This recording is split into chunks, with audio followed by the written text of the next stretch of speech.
En Scientia UM indagamos, registramos y analizamos el conocimiento para comprobarlo y explorarlo a fondo.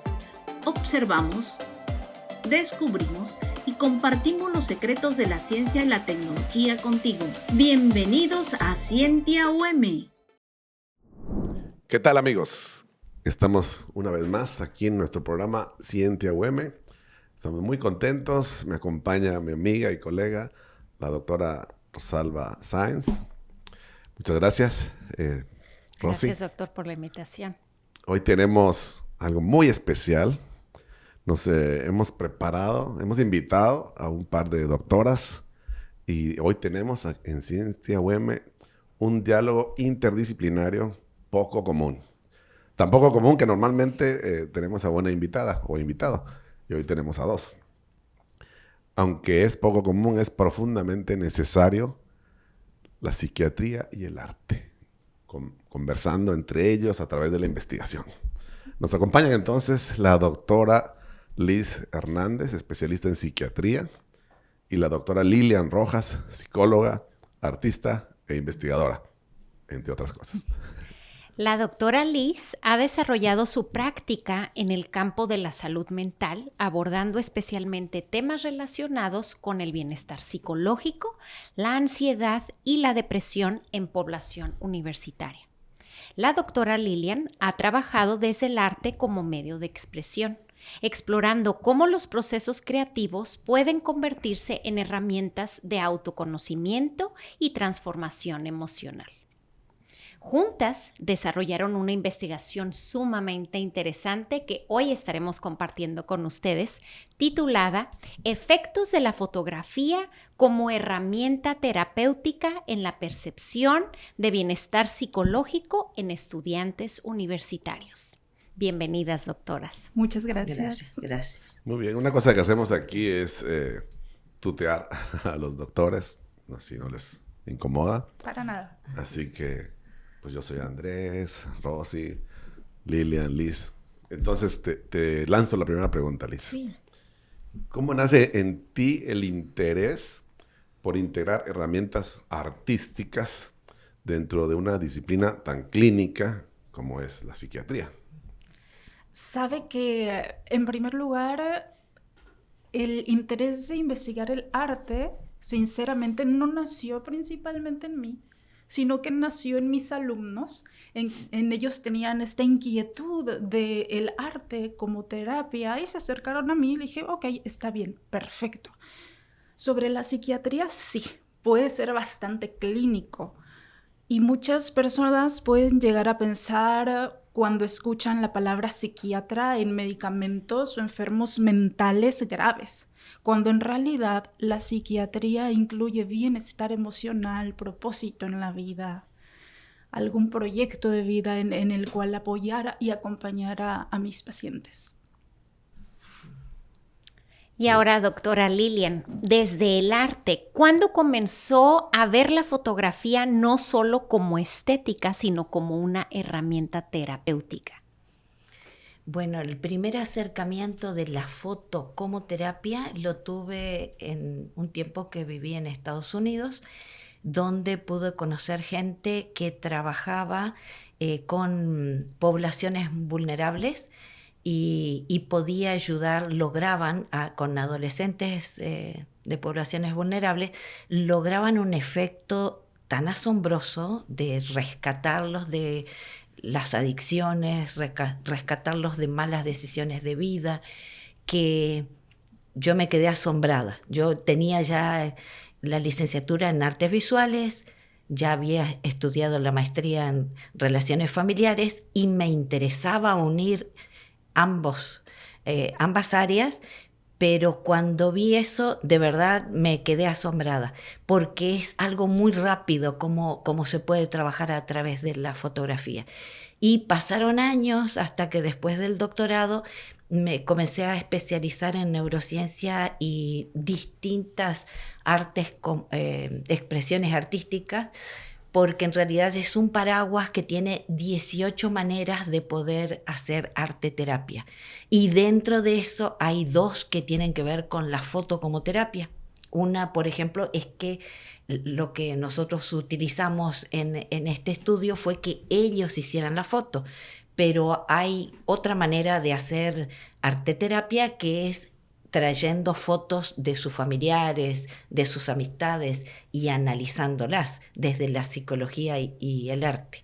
Entonces ahí fue como que me quedó claro que era algo demasiado accesible y por lo tanto muy útil a la hora de poder acercarme a cualquier tipo de grupo de población, o sea, puede ser un niño, puede ser un adulto y es sumamente accesible y muy eficaz. Wow, qué interesante. Liz, puedo decir que sabemos, aunque a lo mejor no es mi área, pero creo que es algo de sentido común, que el bienestar psicológico impacta directamente en el rendimiento académico. Aquí la pregunta que te voy a hacer es, ¿qué las ha llevado a estudiar específicamente estudiantes universitarios? Pasa que la población de estudiantes universitarios es una población bastante vulnerable. Tenemos a adolescentes que prácticamente se convirtieron en adultos de la noche a la mañana y eso implica cambios. Todos los cambios en la vida producen adaptación y estrés. Tenemos que adaptarnos, por ejemplo, a un cambio de ciudad, de país, materias nuevas con muchísimo más contenido, deudas, si la universidad es privada. Entonces ya tenemos esta población que ya de por sí tiene factores de riesgo para desarrollar enfermedades mentales como depresión y ansiedad, y qué lindo que podamos ayudar a través de otras herramientas como prevención primaria antes de que llegue a completarse un trastorno. Entonces fue por eso principalmente, porque ya es una población vulnerable. Muy bien. ¿Y por qué fotografía y no algún otro, digamos así, instrumento? ¿Por qué no la pintura o la danza? Bueno, tengo especialidades en como arte terapeuta, tanto en las artes visuales como en la musicoterapia y videoterapia, fototerapia y también en la parte de movimiento que es danzaterapia. Vuelvo a recalcar el hecho de que uno es que todos los seres humanos generalmente, actualmente, desde los niños y adolescentes, por supuesto, tienen su celular, tienen su dispositivo. Entonces, no es lo mismo que mandarles a comprar una pintura y los pinceles y el atril y ver dónde colocarlos, el tiempo que lleva. Esto es algo...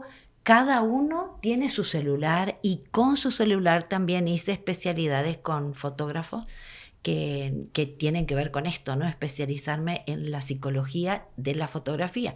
Entonces, el plan que nosotros hicimos fue fríamente calculado, sabiendo qué queríamos, qué miradas queríamos que tuvieran los muchachos a la hora de capturar la imagen.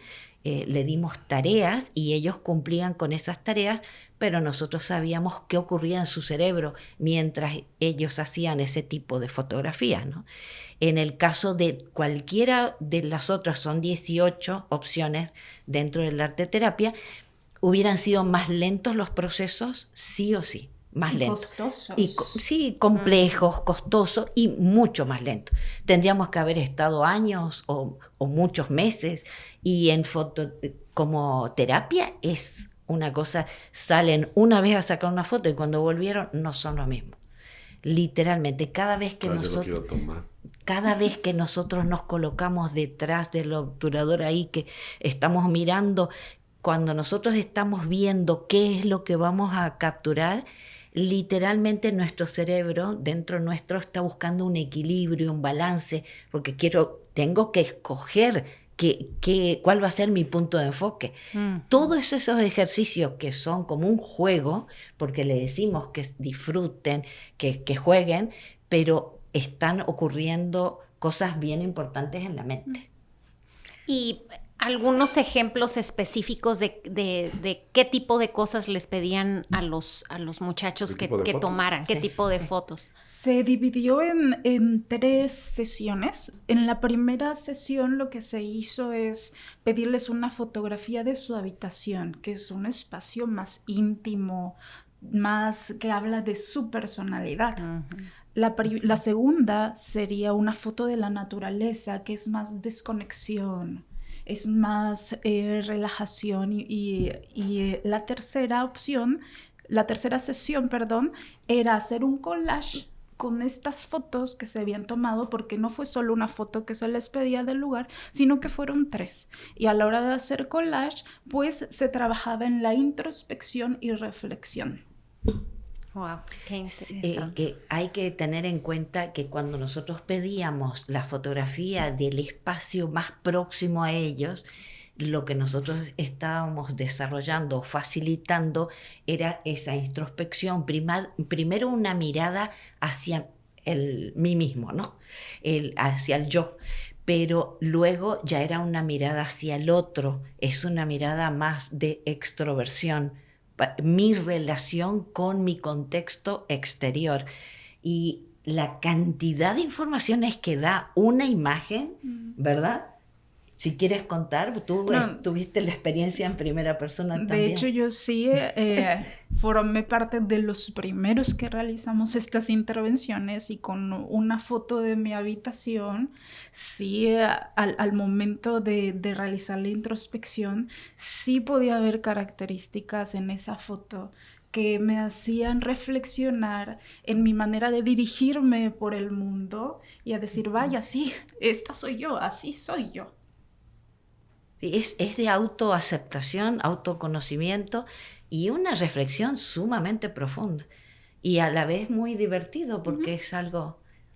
Claro, creo que también ayuda a los muchachos a ser como más conscientes de sí mismos y de lo que hay en su alrededor, ¿no? Que como dicen ustedes, esto es bien importante también como para aprender a, digamos así, equilibrar las emociones, sí, ¿no? Y saber... de hecho, eso que dices es muy importante porque para algunas personas es muy difícil ponerle nombre a la emoción.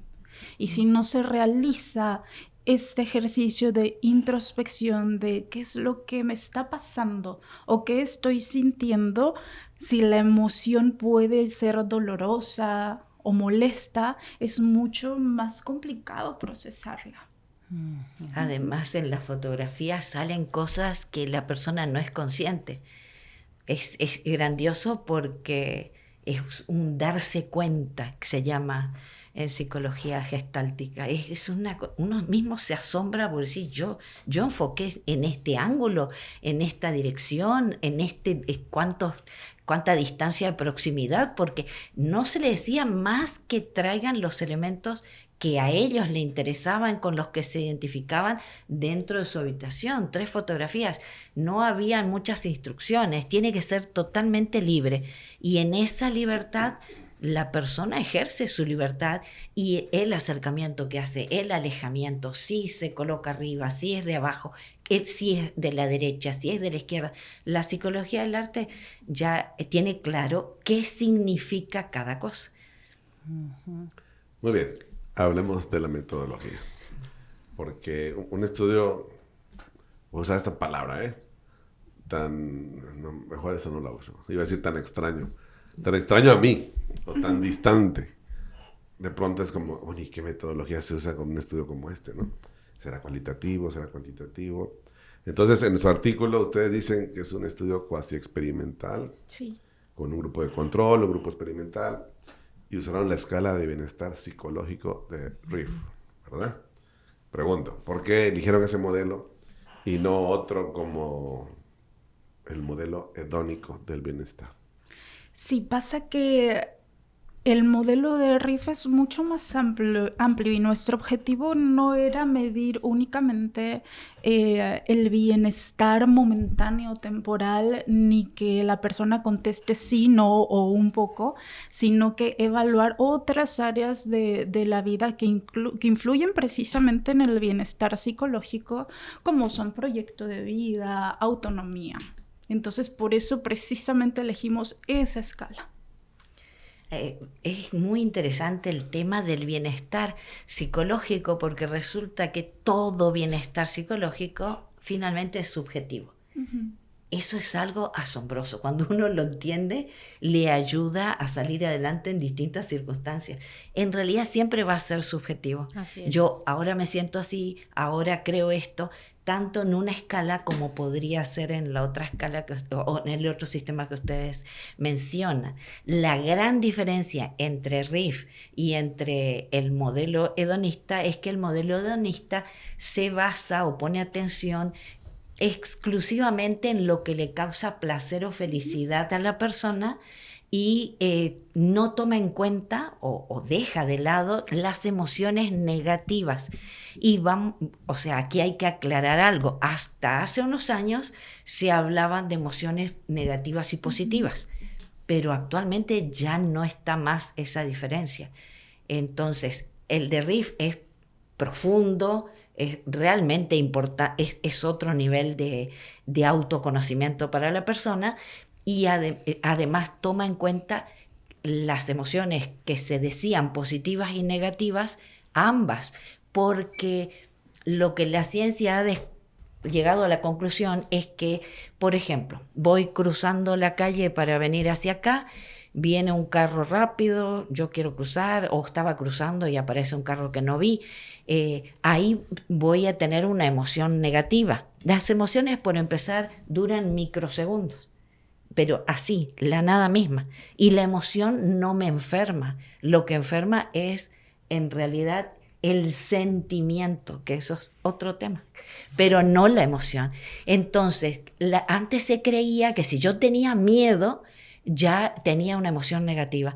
No, es que el miedo no es negativo en ese caso, porque el miedo lo que trata es de salvarme, salvaguarda la integridad del ser humano. Y lo mismo pasa porque tendríamos que decir cuáles son esas emociones negativas, como el asco, el miedo, etc. Y la tristeza. Pero cada una tiene una función, y una función que no es negativa, sino es de salvaguardar mi integridad, de autoprotección. Por lo tanto, es importante que el estudio no dejara fuera las supuestas emociones negativas. Entonces, a ver si entendí un poquito mejor. El modelo de RIF pone como en un mismo nivel a las emociones tanto negativas como las positivas. Es decir, es solamente un conjunto de emociones. No hay realmente positivas o negativas, se podría decir así.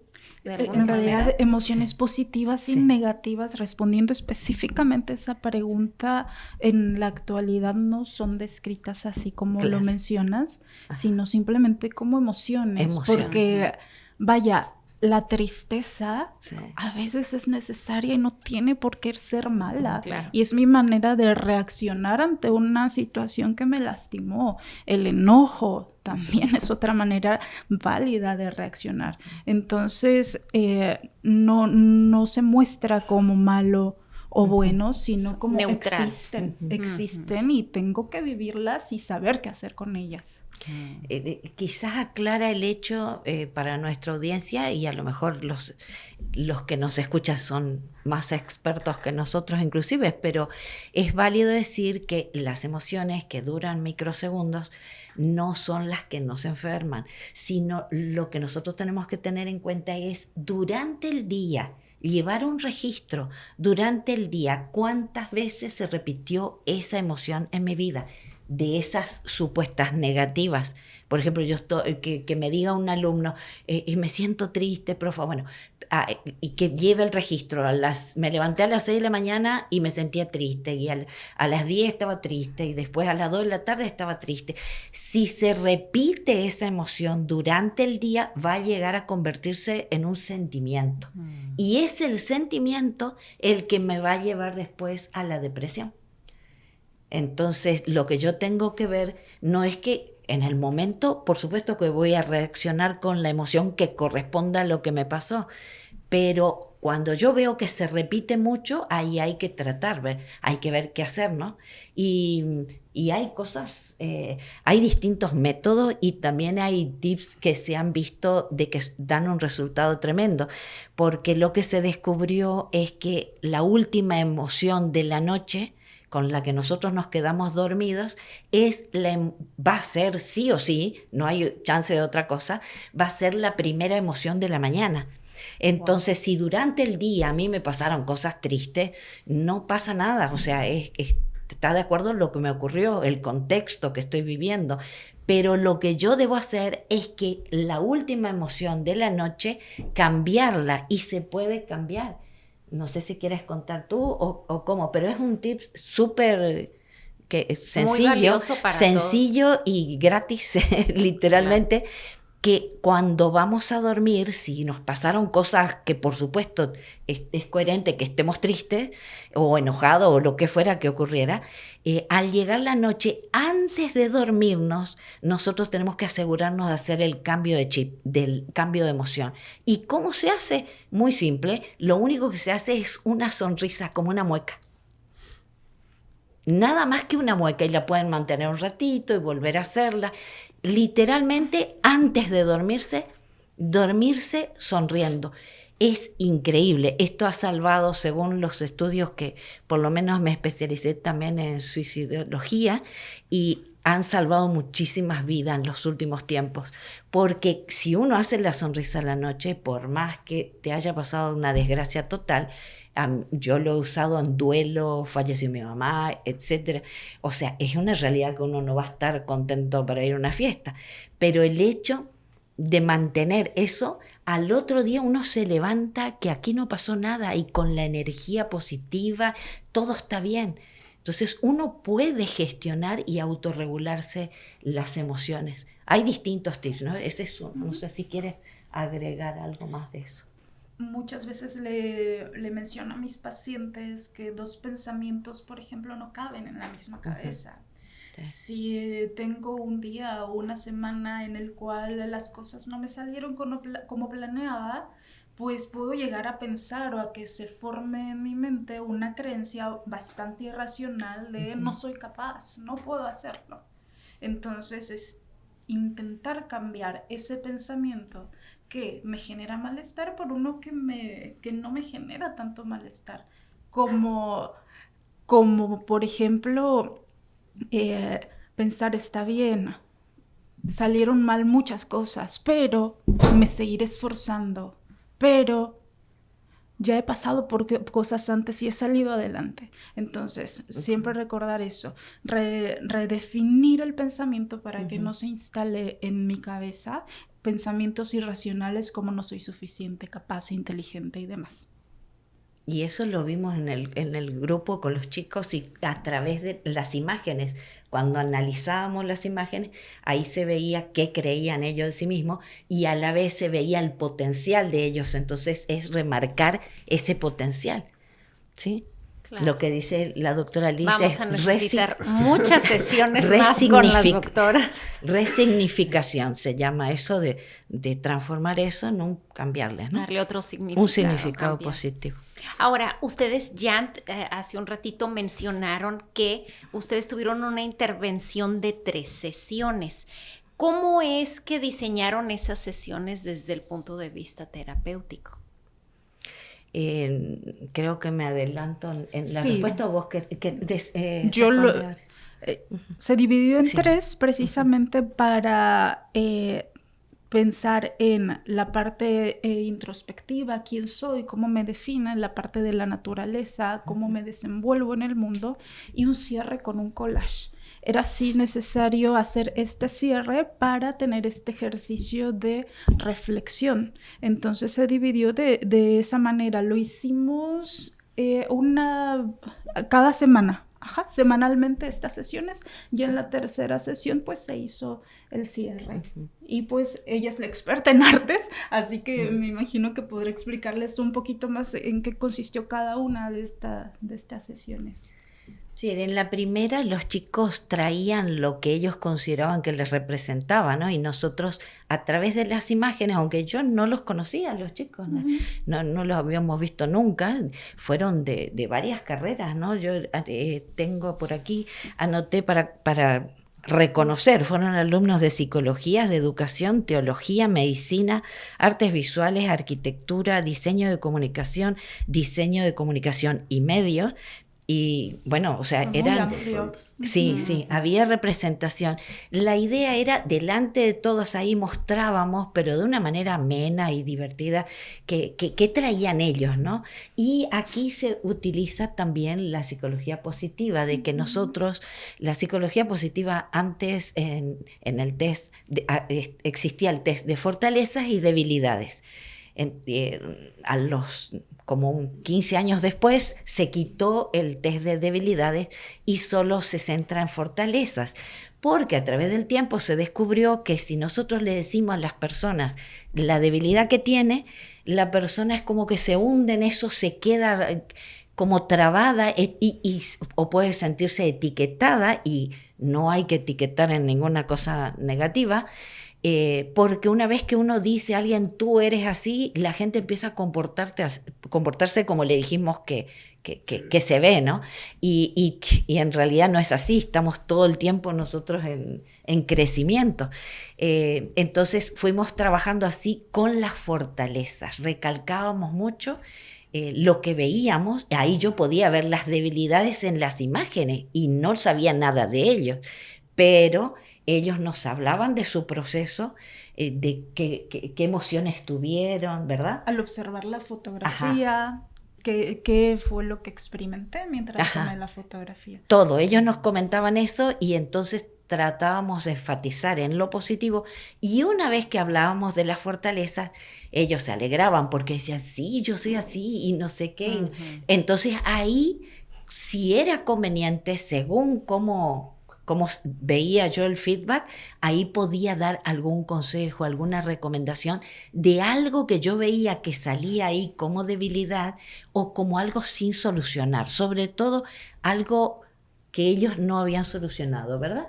Vimos cosas súper interesantes. Fue muy lindo. Muy hermoso. Sí se oye. Si hacen otro estudio, yo quiero participar. Muy bien, vamos a seguir porque el tiempo... Sí, bien dijo Rosy que necesitaríamos otra sesión, pero el tiempo de esta se nos está acabando. Así que les pregunto, esto es importante. Los resultados mostraron aumento en medias, pero no una significancia estadística. ¿Qué me dicen? ¿Cómo interpretan esto? Sí, bueno, quizá la muestra fue poca, fueron 30 alumnos. Las sesiones fueron 3, posiblemente si ampliamos un poco más íbamos a obtener distintos resultados. Sin embargo, vemos aumento en la media, y a la hora de tener esa retroalimentación con los participantes, realmente pudimos ver, tanto en sus rostros como escrito, me sentí muy bien al hacer esto, pude conocerme, pude ver fortalezas en mí. O sea que acá, vaya, yo me quedo contenta por ese pequeño cambio que se hizo en ellos, a pesar de no haber tenido estadísticas significativas. En realidad tenemos material cualitativo como para hacer otro artículo desde el punto de vista cualitativo, porque ellos escribieron y está el análisis, ya lo tenemos, al análisis desde la psicología del arte, qué funciones utilizaron ellos en cada cosa que hicieron. Ya tenemos todo eso que todavía no ha sido publicado. Sería bueno plantearse otra investigación cualitativa. Por supuesto. Bueno, pero... sin embargo, siguiendo con lo que decía el doctor, los participantes reportaron un impacto subjetivo. Si les leyeran se ponen a llorar de felicidad. Las cosas que escribieron los chicos. Yo me sorprendí mucho sí, realmente, sí. demasiado. No me esperaba que generara ese impacto en las personas que participaron. Sí. Entonces, qué lindo que, aunque fueron 3 sesiones, pudieron haber sido más, pero se generaron cambios Claro, en el eso es lo bienestar más emocional. Inclusive algunos alumnos que mencionaron que estaban en tratamiento, ¿verdad? Sí. Con medicación o que tenían ya Ujú. realmente venían con muchísima carga de problemas y demás psicológicos y psiquiátricos y dijeron que era un antes y después el haber hecho ese ejercicio, porque lo que hace es fortalecer, pero de manera positiva, quién soy, qué quiero, como que aclarar el panorama y poder establecer una mejor relación con mi entorno. Y consigo mismo. Y consigo también, que mismo es y bien el importante. entorno. Entonces podríamos decir que hay efectos o hallazgos Sí. que los instrumentos cuantitativos no Sí. pueden Exacto. capturar. Sí. Exacto. Es así. Aquí tienen una experta cuantitativa. Muy bien, hay una cosa muy interesante. A mí siempre me ha fascinado, que es el cerebro. Sí. Creo que no lo comprendemos todavía plenamente, ¿no? Y ustedes allí en el artículo mencionan un concepto que se llama plasticidad Sí. neuronal, Sí, asociado a las artes. sí. ¿Qué pueden decir? Vaya, el cerebro también es algo que a mí me encanta, el órgano más maravilloso de todos, no por nada estudié psiquiatría, y también es algo que siempre me inquieta el por qué. O sea, si alguien tiene depresión, ¿qué pasa en el cerebro de esa persona con depresión? Esquizofrenia, ¿qué pasa en el cerebro de una persona con esquizofrenia? Sobre plasticidad neuronal, plasticidad cerebral, significa que el cerebro es modelable, que tiene la capacidad de cambiar. Y lo voy a mencionar con el siguiente ejemplo. Y precisamente a esa edad de vida universitaria tenemos cerebros muy plásticos y modelables, en los cuales si puede haber, por ejemplo, algún pensamiento que me genera mucho malestar, se puede ayudar a que este chico se redefina, ayudarle a redefinir, nuevos pensamientos para que no generen tanto malestar. Eso significa plasticidad. Plasticidad cerebral también es aprender algo nuevo hoy y que quede almacenado en mí. Yo, por ejemplo, aprendí a andar el bici a los 27 años. Entonces, Ayer, ¿no? Ayer. Entonces, prácticamente lo que hice fue hacer plasticidad en mi cerebro y activar redes neuronales para que se aprenda todo esto que implica pedalear, mantener el equilibrio y demás. Eso sería, Frenar. sí, plasticidad cerebral, esa capacidad de cambio, de modelación. Respecto a qué pasa en el cerebro cuando hacemos arte o cuando se toma una foto. En el caso de nuestra investigación, se activan varios circuitos en el cerebro. Se activa la parte límbica que está encargada de las emociones, la que hace que una experiencia yo le dé sentido y significado. Como este momento, por ejemplo, está siendo bastante agradable y esto le doy sentido y significado gracias a que tengo un sistema límbico. A su vez se activa la corteza prefrontal, justo atrás de nuestra frente, que es un área muy, muy importante que en conjunto nos ayuda a razonar y entender el porqué de las cosas. Y a la vez otra parte súper importante que se activa cuando hacemos arte o cuando tomamos una foto es el circuito de recompensa cerebral que se activa siempre que hacemos algo que nos hace sentir placer. Entonces tenemos varias áreas activadas que confluyen en una sola cosa, bienestar, cuando hacemos arte.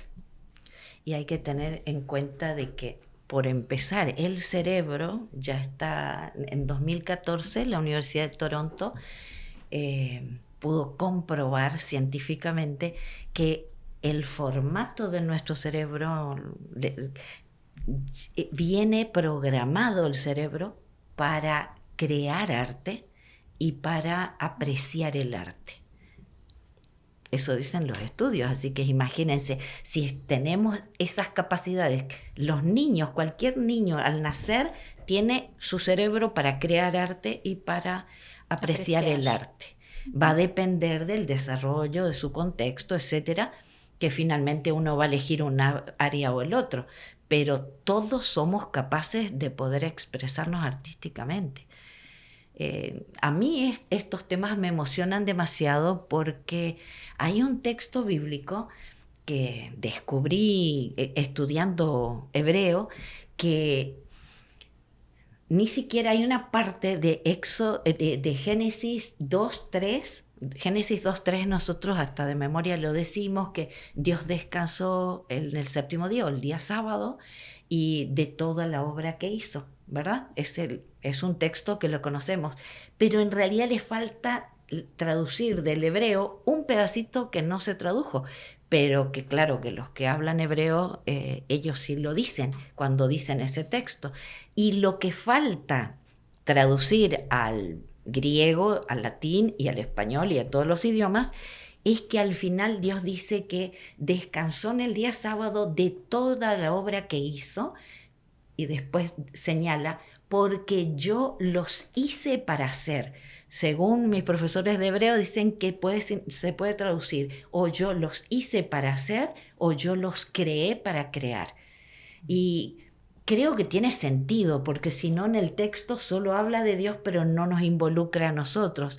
Y nosotros somos creados a su imagen, y aunque no creamos de la nada, sino que de lo que existe, de la materia, Dios es el único que puede crear de la nada, pero es nuestra esencia. Si somos semejanza de Dios, somos creativos, somos creadores, también como lo es Él.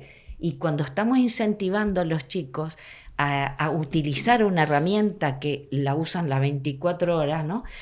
Literalmente para cambiar su mirada, descubrirse a sí mismo, ver su entorno, qué reacción, cómo gestionan sus emociones, cómo se comunican, etc.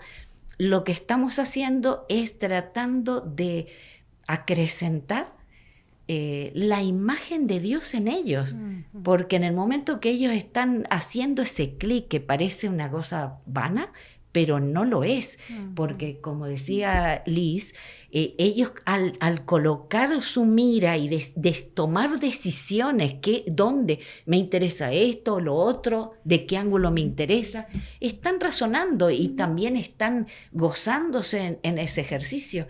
Están usando muchísimas áreas de su cerebro. Y para mí, como educadora, me interesa su salud mental, pero también que dentro de esa salud mental, como consideramos nuestra educación integral, ellos acrecenten también su espiritualidad. Así es. Y Kandinsky, le llaman el padre del arte contemporáneo o la abstracción. En realidad sabemos ahora que no fue el primero que se le ocurrió esas cosas, pero él era músico, se puso a estudiar, a pintar, y él se dio cuenta que había una correlación directa entre la música y la plástica, que los elementos que se utilizaban en la música, como los sonidos y los silencios, que nos enseñaron a todos los que fuimos a estudiar música de niños, que es el arte de combinar los sonidos, la música, ¿no? Y que el silencio es tan importante como el sonido. Bueno, él se dio cuenta que en la plástica vienen a ser los sonidos todo lo que tenga que ver con el color, con las formas, con las texturas, y la parte que sería el silencio, él lo llamó el descanso, que es como el fondo, ¿sí?, donde descansa nuestra vista.